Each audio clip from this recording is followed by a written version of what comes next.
Sir ನಮಸ್ತೆ sir. ನನ್ನ ಹೆಸರು ಲೋಕೇಶ್ ಕೆ ಎನ್ ಅಂತ. ಸರ್, ನೀವು ಆರೋಗ್ಯ ಸಚಿವರಾಗಿ 3 ವರ್ಷಗಳ ಕಾಲ ಕಾರ್ಯನಿರ್ವಹಿಸಿದಿರಾ. ಈ 3 ವರ್ಷಗಳಲ್ಲಿ ಎಷ್ಟು ಜಿಲ್ಲಾ ಆಸ್ಪತ್ರೆಗೆ ಭೇಟಿ ನೀಡಿದಿರಾ ಮತ್ತು ಎಷ್ಟು ತಾಲೂಕು ಆಸ್ಪತ್ರೆಗೆ ಭೇಟಿ ನೀಡಿದಿರಾ, ಸಮಸ್ಯೆಗಳನ್ನು ಆಲಿಸಿದಿರಾ ಅಂತ ನಿದರ್ಶನಗಳಿದ್ದಾವೆ ಸರ್? ಖಂಡಿತವಾಗಿ. ಯಾಕಂದರೆ ಬಹುತೇಕ ಈ ರಾಜ್ಯದ ಎಲ್ಲ ಜಿಲ್ಲಾ ಆಸ್ಪತ್ರೆಗೆ ಕೂಡ ನಾನು ಇವತ್ತು ಭೇಟಿ ಕೊಟ್ಟಿದ್ದೇನೆ.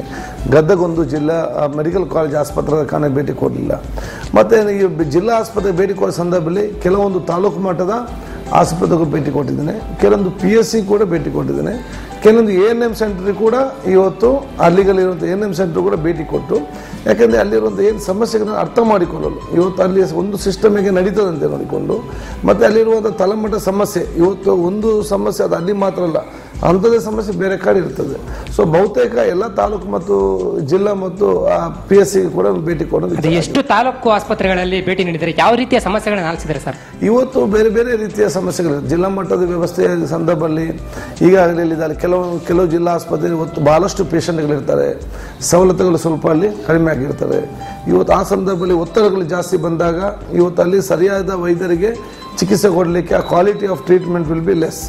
ಉದಾಹರಣೆಗೆ ಒಂದು ಜಿಲ್ಲಾ ಗೌರ್ಮೆಂಟ್ ಆಸ್ಪತ್ರೆಯಲ್ಲಿ 10 ವೆಂಟಿಲೇಟರ್ ಇರ್ತದೆ. ನನ್ನ ಹೆಸರು ನಾಗರಾಜ್, ಬೆಂಗಳೂರು ಯೂನಿವರ್ಸಿಟಿಯಿಂದ journalism and mass communication student ಆಗಿದ್ದೀನಿ. ನಿಮ್ಗೊಂದು ಪ್ರಶ್ನೆ ಸರ್. ಹೇಳಿ. ಹಾಸ್ಪಿಟ್ಲ್ಗಳಲ್ಲಿ ಗೌರ್ಮೆಂಟ್ ಕಡೆಯಿಂದ ಬಡವರಿಗೆ ಅಂತ ಇಂತಿಷ್ಟು ಹಣ ನೀವು ಕೊಡ್ತೀರಾ, ಅಂದರೆ BPL ಕಾರ್ಡ್ ಇದ್ದವರಿಗೆ ಏನಾರ ರೋಗಗಳು ಬಂದರೆ ಅಂತ ಇದರಲ್ಲಿ ಕಳಿಸ್ಕೊಡ್ತೀರಾ. ಆದರೆ ಹಾಸ್ಪಿಟ್ಲ್ಗಳಲ್ಲಿ ಡಾಕ್ಟರ್ಸು ಆ ಗೌರ್ಮೆಂಟ್ ಕೊಡೋವಂಥ ಹಣವನ್ನು ಕಿತ್ಕೊಳ್ಳೋಗೋಸ್ಕರ ಅವರು ಇಟ್ಕೊತಾರೆ, ರೋಗಿಗಳನ್ನು ಇಟ್ಕೊತಾರೆ, ಸರಿಯಾಗಿ ನೋಡೋಂಗಿಲ್ಲ, ಸಿಬ್ಬಂದಿಗಳಿಗೂ ಸರಿಯಾಗಿ ರೆಸ್ಪಾನ್ಸ್ ಮಾಡೋಂಗಿಲ್ಲ ಅಂತ ಒಂದು ಪ್ರಶ್ನೆ ಇದೆ ಸರ್. ಇದ್ರ ಬಗ್ಗೆ ನೀವೇನು ಹೇಳಿ? ಖಂಡಿತವಾಗಿಯೂ ಬಹುಶಃ ಇದು ತಲೆಮುಟ್ಟ ಆಗುವಂಥ ಸಮಸ್ಯೆ. ಇವತ್ತು ನಾವು ಒಂದು ಪ್ರಾಥಮಿಕ ಆರೋಗ್ಯ ಕೇಂದ್ರಕ್ಕೆ ಎಲ್ಲ ಔಷಧಗಳು, ವೇತನಗಳು, ಸವಲತ್ತು ಕೊಟ್ಟು ಮತ್ತೆ 1,70,000 ರೂಪಾಯಿ ಎಕ್ಸ್ಟ್ರಾ ಕೊಡ್ತೇವೆ. ಯಾಕೆ? ಗ್ಲಾಸ್ ಹೋದರೆ, ಬಲ್ಬ್ ಹೋದರೆ, ಟ್ಯಾಪ್ ಹೋದರೆ, ಅರ್ಜೆಂಟಾಗಿ ಏನೋ ಔಷಧ ಬೇಕಿದ್ರೆ ಅಥವಾ ಹೈಯರ್ ಡೋಸ್ ಆ್ಯಂಟಿಬಯೋಟಿಕ್ ಬಂದಾಗ ಅದನ್ನು ತಗೊಂಡು ಬರಲಿಕ್ಕೆ ಈ ರೀತಿ ನಾವು ದುಡ್ಡು ಕೊಡ್ತೇವೆ. ಅದು ಜಿಲ್ಲಾ ಮಟ್ಟಕ್ಕೆ, ನಮ್ಮ ತಾಲೂಕು ಮಟ್ಟಕ್ಕೆ 5 ಲಕ್ಷ ಕೊಡ್ತೇವೆ, ಜಿಲ್ಲಾ ಮಟ್ಟಕ್ಕೆ ಮತ್ತೆ ಕೂಡ ಜಾಸ್ತಿ ಬರ್ತದೆ. ಮತ್ತು ಆರೋಗ್ಯ ಸುರಕ್ಷಾ ಸಮಿತಿಯ ದುಡ್ಡು ಕೂಡ ವರ್ಷಕ್ಕೆ ಕೆಲವು 10 ಲಕ್ಷ 20-30 ಕಲೆಕ್ಟ್ ಆಗ್ತದೆ. ಸರ್, ಅಮೌಂಟ್ ನೀವು ಕಳಿಸ್ತೀರಾ ಸರ್? ನೀವು ಕರೆಕ್ಟಾಗಿ ಕಳಿಸ್ತೀರಾ, ಬಡವರಿಗೆ ಯೂಸ್ ಆಗ್ತಾ ಇದೆ. ಅದನ್ನ ವೈದ್ಯರುಗಳು ಮತ್ತೆ ಹಾಸ್ಪಿಟಲಲ್ಲಿ ಮಿಸ್ಯೂಸ್ ಮಾಡ್ತಾ ಇದ್ದಾರೆ. ಅದಕ್ಕೆ ನಾನು ಹೇಳುದು, ಜನಸಮುದಾಯ ಆಸ್ಪತ್ರೆ ಸಿಸ್ಟಮ್ನಲ್ಲಿ ಭಾಗವಹಿಸಿದಾಗ ಇವತ್ತು ಸಿಸ್ಟಮ್ ಕರೆಕ್ಟ್ ಆಗಿರ್ತದೆ. ಇವತ್ತು ನಾನೊಬ್ಬ ಮಂತ್ರಿ ಆಗಿದ್ದುಕೊಂಡು ನಮ್ಗೆ ಎಷ್ಟು ಆಸ್ಪತ್ರೆ ನೋಡ್ಬೋದು. ಸ್ಥಳೀಯ ಮಟ್ಟದ ಗ್ರಾಮ ಪಂಚಾಯತ್ ಸದಸ್ಯರು, ನಾಗರಿಕರು ಮತ್ತು ನಮ್ಮ ಸ್ಥಳೀಯ ಮಟ್ಟದ ಜವಾಬ್ದಾರಿತ ಜನಪ್ರತಿನಿಧಿಗಳು ತಿಂಗಳಿಗೊಮ್ಮೆ ಭೇಟಿ ಕೊಟ್ಟು ಎಷ್ಟು ಖರ್ಚು ಮಾಡಿದ್ವಿ, ಯಾಕೆ ಖರ್ಚು ಮಾಡಿದ್ವಿ, ಏನಾಗಿದೆ ಅಂತೇಳಿ ಮೀಟಿಂಗ್ ಮಾಡಿ ಅದರ ಬಗ್ಗೆ ವಿವರಣೆ ಪಡೆದುಕೊಂಡಾಗ ಬಹುಶಃ ಎಲ್ಲ ಕೂಡ ಒಂದು ಹದ್ದುಬಸ್ತು ಅವನು ಕೂಡ ಹೆದರಿಕೆ ಆಗ್ತದೆ ಖರ್ಚು ಮಾಡಲಿಕ್ಕೆ. ಸೊ ಈ ಮಾಹಿತಿಯನ್ನು ಕೆಲವರಿಗೆ ಇವತ್ತು ಗ್ರಾಮ ಪಂಚಾಯತ್ ಅಧ್ಯಕ್ಷರಿಗೆ ಈ ರೀತಿ ಒಂದು ಇದೆ ಅಂತೇಳಿ ವಿಚಾರ ಗೊತ್ತಿಲ್ಲ. ನಾನು ರಿವ್ಯೂ ಮೀಟಿಂಗ್ ಹೋದಾಗ ಇದು ಹೌದಾ, ನಮಗೆ ದುಡ್ಡು ಬಂದ ವಿಚಾರ ಗೊತ್ತಿಲ್ಲ ಅಂತ ಹೇಳ್ತಾರೆ. ಆದ ಕಾರಣ ಸ್ಥಳೀಯ ಮಟ್ಟದ ಜನಪ್ರತಿನಿಧಿಗಳು ಅದನ್ನು ಸ್ಟಡಿ ಮಾಡಬೇಕು ಮತ್ತು ಅದಕ್ಕೆ ಜೊತೆ ಭಾಗವಹಿಸಬೇಕು. Yes, next sir. ನಮಸ್ಕಾರ, ನಮ್ಮ ಹೆಸರು ಮೂರ್ತಿ ಅಂತ, ಬೆಂಗಳೂರು ಯೂನಿವರ್ಸಿಟಿಯಿಂದ ಬಂದಿದ್ದೀವಿ ಸರ್. ರಾತ್ರಿ ಹೊತ್ತು ಬೇಜಾನ್ ಸಮಸ್ಯೆ ಇದ್ದೇ ಇರುತ್ತೆ, ಎಲ್ರಿಗೂ ಅಷ್ಟೇ, ಹುಡುಗರಿಗಾಗಲಿ ಬೇಜಾನ್ ಸಮಸ್ಯೆ ಇರುತ್ತಲ್ಲ ಸರ್. ಅದು ರಾತ್ರಿ ಹಾಸ್ಪಿಟ್ಲ್ಗೆ ಹೋಗ್ತೀವಿ ತಗೊಂಡು ನಮ್ಮ ಸಮಸ್ಯೆನ ನಾವೇನು ಬಗೆಹರಿಸ್ಬೇಕಂತ ಹೋಗ್ತೀವಿ. ಬಟ್ ಏನಂದರೆ ಅಲ್ಲಿ ಹೋದ ತಕ್ಷಣವೇ ಯಾವ ಡಾಕ್ಟ್ರು ಇರಲ್ಲ, ಬಟ್ ನರ್ಸ್ ಇರ್ತಾರೆ. ನರ್ಸ್ ನೋಡಿದ್ರು ಆಯ್ತಿರಪ್ಪ ಡಾಕ್ಟ್ರ್ ಬರೋ ಗಂಟೆ ಇದ್ದರೆ ಪ್ರಾಣ ಹೋಗತ್ತಾ ಇಲ್ಲ ಸರ್. ಇವಾಗ ಪ್ರಾಣ ಹೋಗೋದ್ಮೇಲೆ ಡಾಕ್ಟ್ರು ಬಂದು ಏನು ಮಾಡ್ತಾರೆ ಸರ್? ಈಗ ಪ್ರಾಥಮಿಕ ಆರೋಗ್ಯ ಕೇಂದ್ರ, ಅದು ಪ್ರಾಥಮಿಕ ಆರೋಗ್ಯ ಕೇಂದ್ರ, ಅಲ್ಲಿ ಅವು ಸ್ವಲ್ಪ ಮಟ್ಟ ಜಾಸ್ತಿ ಹೆಚ್ಚುವರಿ ಆದರೆ ಇವತ್ತು ತಾಲೂಕು ಆಸ್ಪತ್ರೆಯಲ್ಲಿ ರಾತ್ರಿ ಕೂಡ ವೈದ್ಯರು ಇರಲೇಬೇಕು, ನೈಟ್ ಡ್ಯೂಟಿಯಲ್ಲಿ. ಅದು ನೀವು ಚೆಕ್ ಮಾಡಿದ್ದೀರಾ ಸರ್? ಖಂಡಿತವಾಗಿ ನಾನು ಚೆಕ್ ಮಾಡಿದ್ದೇನೆ ಸರ್. ಒಂದು ಕಡೆ ಚೆಕ್ ಮಾಡೋದು, ಬೇರೆ ಕಡೆ ಎಲ್ಲ ಇವಾಗ ಎಲ್ಲಿ ಕಂಡು ಬಂದಿದೆ? ಇದೆ, ಬಾಗೇಪಲ್ಲಿಯಲ್ಲೂ ಇದೆ, ಚಿಂತಾಮಣಿಯಲ್ಲೂ ಇದೆ. ಖಂಡಿತವಾಗಿ ಇವತ್ತು ಅತ್ಯಂತ ಗಡು ಪ್ರದೇಶದಲ್ಲಿ ಮತ್ತು ಹಿಂದುಳಿದ ಪ್ರದೇಶ. ಇವತ್ತು ಕಳೆದ 6 ತಿಂಗಳವರೆಗೆ ನಮ್ಮ ಬಾಗೇಪಲ್ಲಿ ಪ್ರದೇಶ ವೈದ್ಯರು ಇರಲಿಲ್ಲ. ಮೊನ್ನೆ ನಾವು ಕೂಡ ಈಗ ನೇಮಕಾತಿ ಮಾಡಿ ಎಲ್ಲ ವೈದ್ಯರು ಕೂಡ ಇಲ್ಲಿಗೆ ಬಂದಿದ್ದಾರೆ. ರಾತ್ರಿ ಹೊತ್ತಿಲ್ಲ, ನನ್ನ ಗಮನಕ್ಕೆ ಯಾರು ಕೂಡ ತರಲಿಲ್ಲ. ವೈದ್ಯರ ಕೊರತೆಯ ಬಗ್ಗೆ ನಾನು ಹೇಳಿದ್ದಾರೆ. ವೈದ್ಯರ ಕೊರತೆ ಬಾಗೇಪಲ್ಲಿಯಲ್ಲಿ ಮಾತ್ರ ಅಲ್ಲ, ಬಹುತೇಕ ರಾಜ್ಯ ಎಲ್ಲ ಕಡೆಯಲ್ಲಿತ್ತು. ಈಗ ನಾವು ನೇಮಕಾತಿ ಮಾಡಿದ ಕಾರಣ ಇವತ್ತು ಡಾಕ್ಟರ್ಸ್ ಎಲ್ಲ ಬಂದು ತುಂಬಿಕೊಂಡಿದ್ದಾರೆ.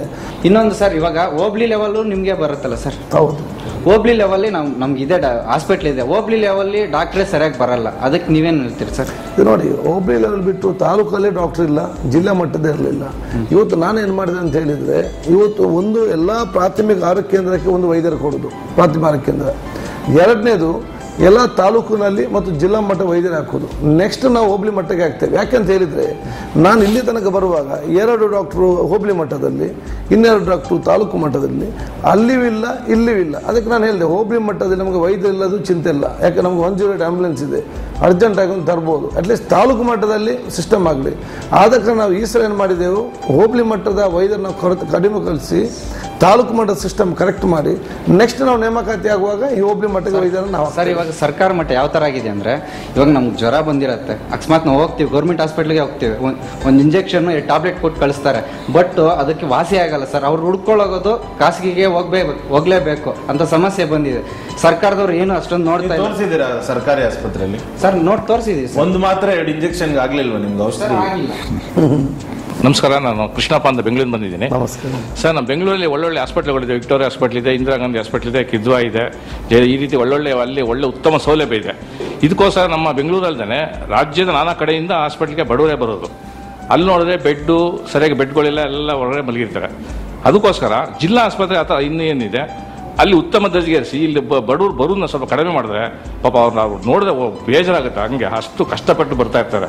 ದಯವಿಟ್ಟು ಎಲ್ಲ ಹಾಸ್ಪಿಟಲ್ಗಳು ಸ್ವಲ್ಪ ಅಪ್ಗ್ರೇಡ್ ಮಾಡಿ ಒಳ್ಳೆ ಫೆಸಿಲಿಟಿ ಇಲ್ಲಿ ಅವ್ರನ್ನ ಬರೋದು ಸ್ವಲ್ಪ ತಡೆ ಮಾಡಿ ಅಂತ ನಾನು ಕೇಳ್ಕೊತಾ ಇದ್ದೀನಿ. ಇನ್ನೊಂದು 2 ವರ್ಷ ಏನಿದೆ ಅಷ್ಟರಲ್ಲಿ ಕೊಡ್ಬೋದಾ ನೀವು? ಅಲ್ಲ, ಯಾಕಲ್ಲ, ಈಗ ನಾವು ಅದಕ್ಕೆ ತಯಾರು ಮಾಡಿ. ಯಾಕಂದರೆ ಒಂದು ವೆಂಟಿಲೇಟರ್ ಪ್ರಾಬ್ಲಮ್ಮು, ಅದಕ್ಕಾಗಿ ನಾವು 25 ತಾಲೂಕು ಮಟ್ಟ ಆಸ್ಪತ್ರೆ ಕೂಡ ವೆಂಟಿಲೇಟರ್ ಸ್ಟಾರ್ಟ್ ಮಾಡ್ತೇವೆ.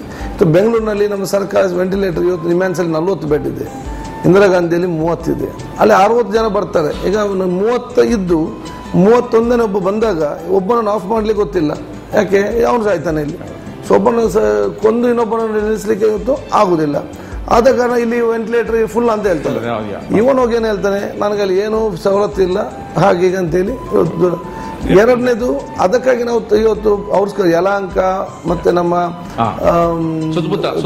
KR ಮಡಿವಾಳ, ಶಿವರಾಮ ಎಲ್ಲ ಆಸ್ಪತ್ರೆ ನಾವು ವೆಂಟಿಲೇಟರ್ ಅಳವಡಿಸಿಕೊಂಡ್ರೆ ಅಲ್ಲಿ ಕೂಡ ಆಗ್ತದೆ. ಇಲ್ಲಿ ರಶ ಕಡಿಮೆ ಆಗ್ತದೆ, ಜನರಿಗೆ ಅಲ್ಲಿಗೆ ಪ್ರಯೋಜನ ಆಗುವ ರೀತಿಯಲ್ಲಿ ಆಗ್ತದೆ. ವಿಕ್ಟೋರಿಯಾ ಹಾಸ್ಪಿಟಲ್ ನೋಡಿದ್ರೆ ಭಾರಿ ಬೇಜಾರಾಗುತ್ತೆ. ಅಲ್ಲಿ ನೋಡಿದ್ರೆ ಜನಗಳೆಲ್ಲ ಹೊರಗಡೆ. ಯಾಕಂತ ಹೇಳಿದ್ರೆ ಸ್ವಲ್ಪ ಸೇವೆ ಚೆನ್ನಾಗಿದೆ ಅಂತ ಹೇಳಿದ್ರೆ ಆಟೋಮ್ಯಾಟಿಕಲಿ ರಶ್ ಜಾಸ್ತಿ ಆಗ್ತದೆ. ಸೊ ಒಂದು ಡಿಮಾಂಡ್ ಸಪ್ಲೈ ಜಾಸ್ತಿ ಆದಾಗ quality of the treatment will ಕೆಳಗೆ ಬರ್ತದೆ.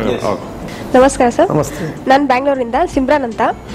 ಈಗ ನಾವು ಒಂದು ಹಾಸ್ಪಿಟ್ಲಿಗೆ ಹೋದ್ರೆ ಎಮರ್ಜೆನ್ಸಿ ಇರುತ್ತೆ, ಏನೋ ಆಕ್ಸಿಡೆಂಟ್ ಆಯ್ತೋ ಏನೋ ಒಂದು ಎಮರ್ಜೆನ್ಸಿ ಇರುತ್ತೆ. ಆ ಟೈಮಲ್ಲಿ ಡಾಕ್ಟರ್ ಹೇಳ್ತಾರೆ ಫಸ್ಟ್ ರಿಸಿಪ್ಟ್ ತನ್ನಿ, ಆಮೇಲೆ ಪೇಷಂಟ್ನ ಹೊರಗಡೆ ತಗೋತೀವಿ ಅಂತ ಹೇಳ್ತೀನಿ. ರಿಸಿಪ್ಟ್ ತಗೊಳಕ್ಕೆ ಇಷ್ಟುದ್ದ ಲೈನ್ ಇರುತ್ತೆ. ರಿಸಿಪ್ಟ್ ತಗೊಳಕ್ ಟೈಮ್ ಆಗೋ ಟೈಮಲ್ಲಿ ಪ್ರಾಣ ಹೋಗಿದ್ರೆ ಆ ಟೈಮಲ್ಲಿ ನಿಮ್ಗೆ ಪ್ರಾಣ ಮುಖ್ಯನಾ ಅಥವಾ ರಿಸಿಪ್ಟ್ ಮುಖ್ಯನಾ ಸರ್? ಇಲ್ಲ, ಇದು ಪ್ರಾಣವೇ ಮುಖ್ಯ. ಯಾಕಂದ್ರೆ ನಾವು ಆಸ್ಪತ್ರೆ ಮಾಡಿದ್ರೆ ಪ್ರಾಣ ಉಳಿಸ್ಲಿಕ್ಕೆ, ರಿಸಿಪ್ಟ್ ಮಾಡ್ಲಿಕ್ಕೆ ಅಲ್ಲ. ಆದ ಕಾರಣ ಫಸ್ಟ್ ಅವ್ರು ಪೇಷಂಟ್ ತಗೊಂಡು ಟ್ರೀಟ್ ಮಾಡಬೇಕು, ಅದರ ಜವಾಬ್ದಾರಿ. ಯಾಕೆ ಪೇಷಂಟ್ಗೆ ಹೋಗಿ ರಿಸಿಪ್ಟ್ ಮಾಡ್ಲಿಕ್ಕೆ ಆಗುದಿಲ್ಲ, ಅವ್ರ ಜೊತೆಲಿ ಹೋದವ್ರು ಮಾಡಬೇಕು.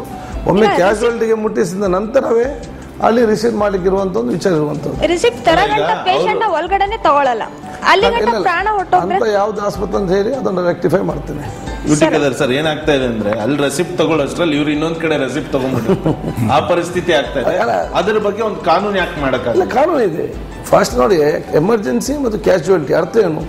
ನನ್ನನ್ನು ಕರ್ಕೊಂಡ ತಕ್ಷಣ ನಾನು ತಗೊಂಡೋಗಿ ಟ್ರೀಟ್ಮೆಂಟ್ ಸ್ಟಾರ್ಟ್ ಮಾಡಲೇಬೇಕು. ಅವನ ಹೆಸರು ಅದೆಲ್ಲ ಮತ್ತೆ ಯಾರ ಜೊತೆ ಹೋಗಿದ್ದಾರೆ ಅವ್ರು ಹೋಗಿ ರಿಸೀವ್ ಮಾಡಿಕೊಂಡು ಬರಬೇಕು. ಅಂಥದ್ದು ಏನಾದರೂ ಅಂತ ನಿಮ್ಮ ಗಮನಕ್ಕೆ ಬಂದರೆ ನನ್ನ ಗಮನಕ್ಕೆ ತನ್ನಿ, ಇವ್ರ ಮುಖಾಂತರ ಅದು ರೆಕ್ಟಿಫೈ ಮಾಡ್ತಾರೆ.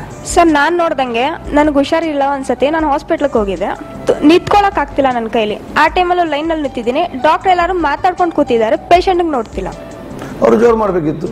ಸರ್, ನಮ್ಗೆ ಹುಷಾರಿಲ್ಲ, ಮೊದಲು ನೋಡಿ ಆಮೇಲೆ ನೀವು ಮಾತಾಡಿ ಅಂತ ಹೇಳಿದ್ರೆ ನೀವು ಬಂದಿರೋದು ಗೌರ್ಮೆಂಟ್ ಹಾಸ್ಪಿಟ್ಲಿಗೆ, ಪ್ರೈವೇಟ್ಗಲ್ಲ ಅಂತ ನಮ್ಗೆ ಆ ಥರ ಉಲ್ಟಾ ಆನ್ಸರ್ ಕೊಟ್ಟಿದ್ದಾರೆ. ಯಾವ ಆಸ್ಪತ್ರೆ? Sanjeev Gandhi hospital. Sanjay Gandhi ortho hospital.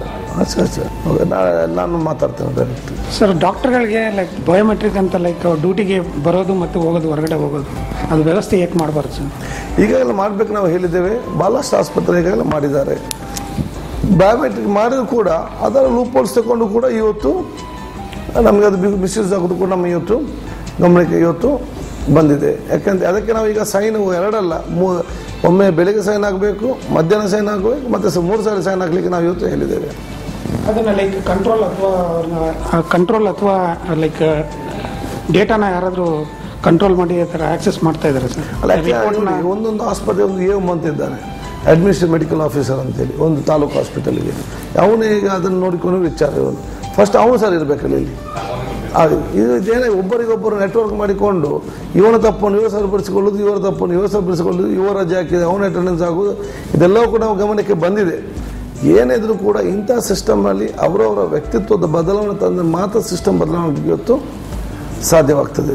ಅಥವಾ ಈ ರೀತಿಯಿಂದ ಸ್ಥಳೀಯ ಮಟ್ಟ ಜನಪ್ರತಿನಿಧಿಗಳು ಆಗಿಂದಾಗಿ ನೋಡಿಕೊಂಡು ಬಂದೇ ಸ್ವಲ್ಪ ಭಯ ಬರುವಂಥ ವಿಚಾರ ಇವತ್ತಾಗ್ತದೆ. ಅದು ಬಯೋಮೆಟ್ರಿಕ್ ಇಸ್ ಒಂದು ಸಿಸ್ಟಮ್, ಅದನ್ನು ನಾವು ಅಳವಡಿಸಿಕೊಂಡು ಇರ್ತೇವೆ.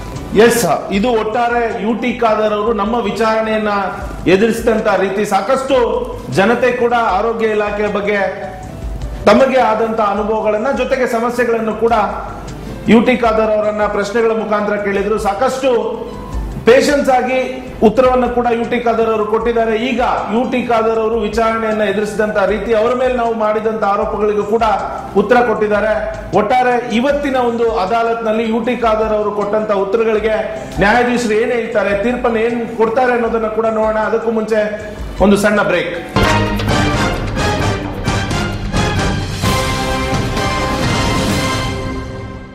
ನನಗ್ ಗೊತ್ತು ನೀನು ಯಾವುದಕ್ಕೆ ಕಾಯ್ತಾ ಇದ್ಯಾ ಅಂತ.